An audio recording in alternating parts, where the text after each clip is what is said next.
usijaribu kwenda Mumias. Because wale watu wote ambao wanasema mambo ya Mumias tuna majina yao.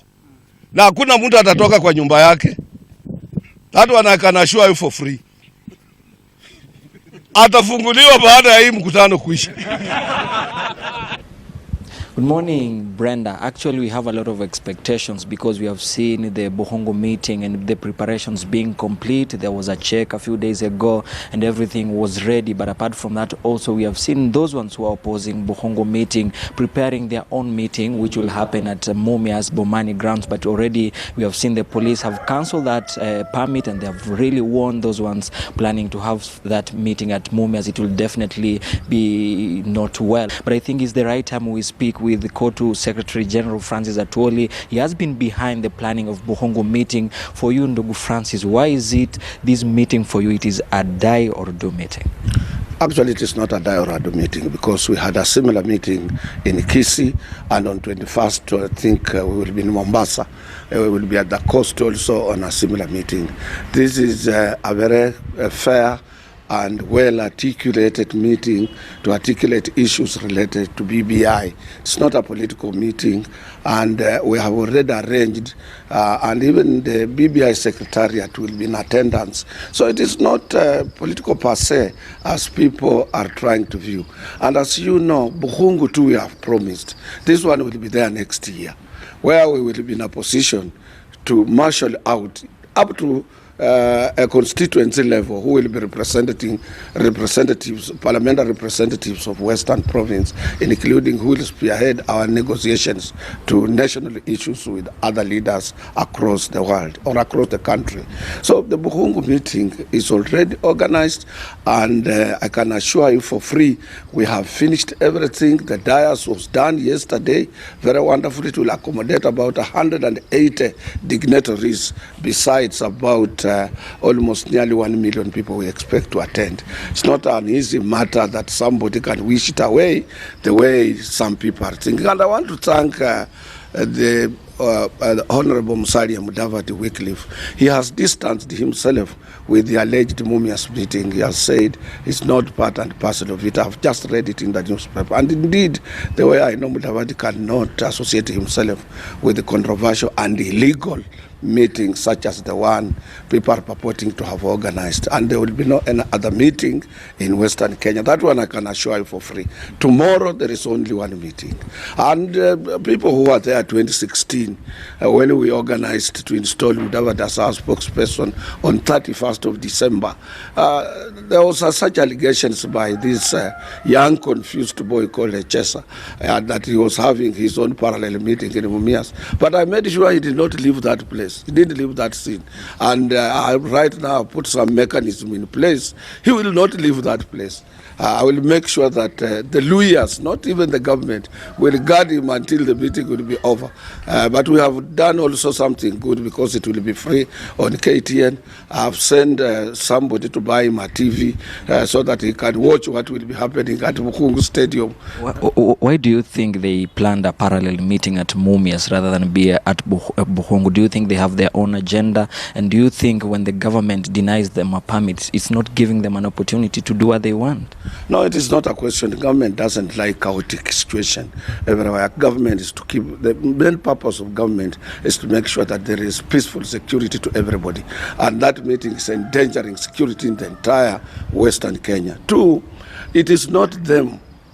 These are people who are allied to Tanga. And as you are aware, Tanga is opposed to BBI.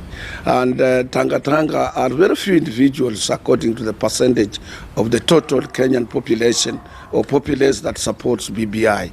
You know, in every country, and I did say this 2017, this is my own drive. I proposed this 2017 on 1st of May, and there is no way I can distance myself from my own drive. This BBI has a lot of things other than leadership. We have been, there are commissions that are opposed to any type of proper development, and they were put in place. We need to address the issues related to these commissions that were set in the 2010 Constitution. Take, for example, we as workers, we have a problem with SRC. and we are making presentation to the secretariat team of BBI that SRC was formed for advisory purposes only, not to take over CBAs and become negotiators and representatives of employers when we have Federation of Kenya Employers, and they negate the principles of free collective bargaining. And this is our work as labor leaders to have an input in the BBI. It's not only for politics too.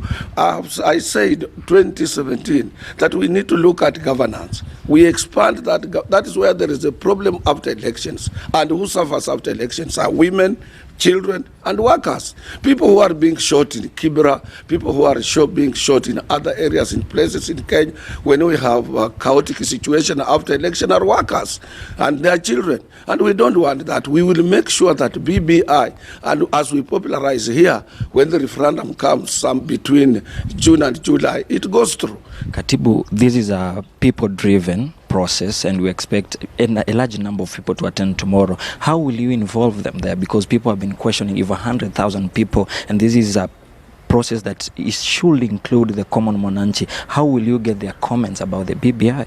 That is why positive thinking members of parliament are attending and have copies. That is why positive thinking MCAs are attending to every area, and even there we will be distributing the proposals that are made in that important document of BBI to every Kenyan to look at it and read. And then imagine, or let me let you know, we have time from now up to June. And the government has gazetted this new team on BBI. So you are free to make your presentations as an individual on what you don't like within that particular BBI after we distribute. Tomorrow is a day of distributing material, and also we have tasked the governor to go through the whole document to those people who will be attending, so that with their own pens they can take note in those areas of their concern, besides distributing the documents to them. And why, that is the really proper public engagement. And why did you not, SG, give them these documents before, give them time to read, and then have this kind of a meeting? We still have a lot of time. Imagine this is January and we are going up to June. So they still have time to read and make their decision. It's 6 months ahead, so we have enough time for them to look at it.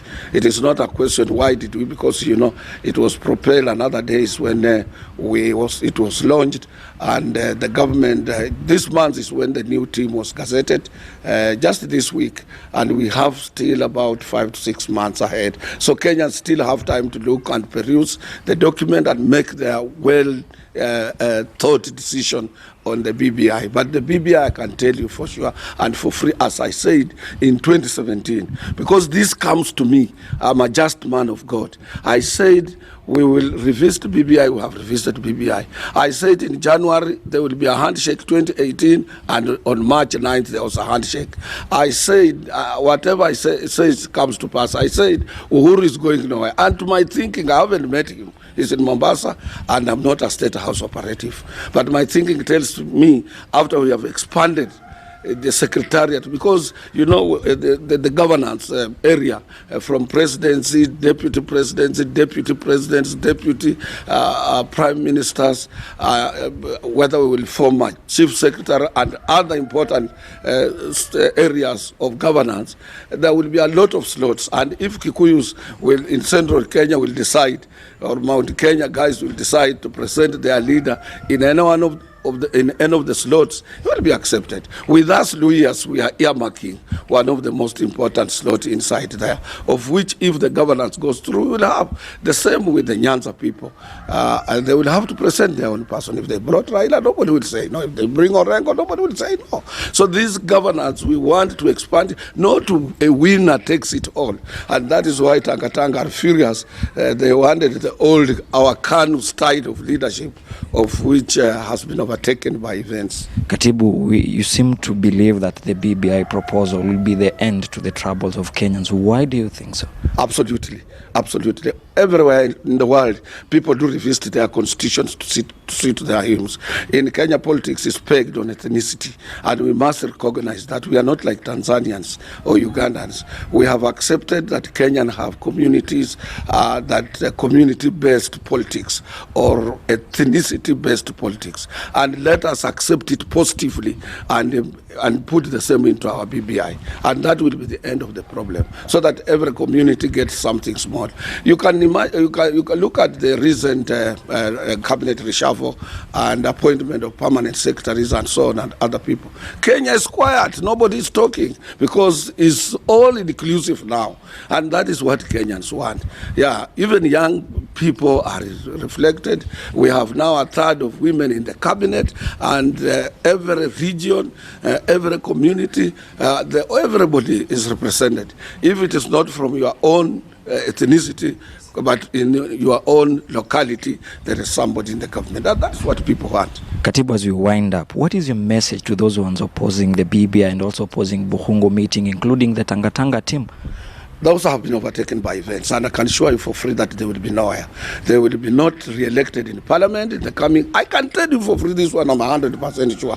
Those who are in Western Province, they will be replaced. 10 people who are opposed to BBI, they would have gone home. Or those people who are related to Tangatanga. By 10 a.m., there will be nobody. Young men like you would have taken seats in their positions. So this one, I'm 100% sure. Anybody who is in Tangatanga is just wasting time. Unless if you don't know political mathematics. Things have completely changed in Kenya.